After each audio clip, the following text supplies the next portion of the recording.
Sean, it's great to be with you. All right, maybe you can shed some light. This incoherent message of the administration, very frustrating, and there's a part of me that believes this is also very dangerous. Your reaction? It's extraordinarily dangerous. From the beginning, President Obama's response to ISIS has been fundamentally unserious. Whether it is golfing while terror attacks, or whether it is admitting candidly to the world that he has no strategy, this administration is not doing the job that we need of a commander-in-chief to defend our nation. Today, we had Secretary Hagel, we had General Dempsey before the Senate Armed Services Committee. I tried to press them hard on the very simple question: if the objective were to destroy ISIS, not to degrade them, not to limit their ability, but to destroy them within 90 days, what would be militarily necessary to do that? And I'm sorry to say neither gentleman could give an answer to that. Indeed, General Dempsey said the military can't do that. It's not a military operation, and their focus, sadly, seems far more focused on issues of political reconciliations, on side issues. I mean, frankly, their answers were far more those you would expect of a social worker than of military leaders. Senator, I guess that, if you look at the bombings that took place yesterday, so close to Baghdad, but that's only because ISIS has now accumulated all this territory that our troops died fighting for.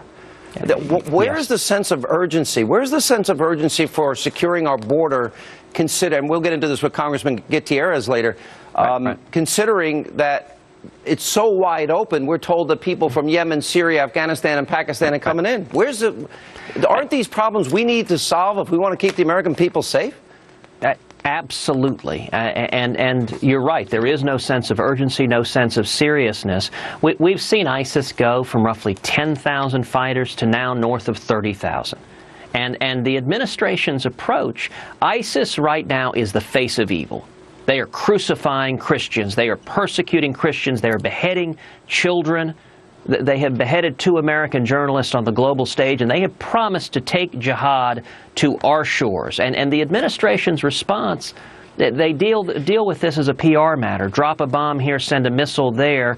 When I asked General Dempsey, militarily, how would we go in and kill the terrorists before they're able to take jihad to America, his answer was, well, we need to see political reconciliation. We need to change the conditions on the ground so people are not susceptible to extremism. Look, it's not our job to be social workers in Iraq and put them all on expanded Medicaid. It is our job to kill terrorists who have declared war on America and who have demonstrated the intention and capability to murder innocent Americans. And I'd add to that, secure the border?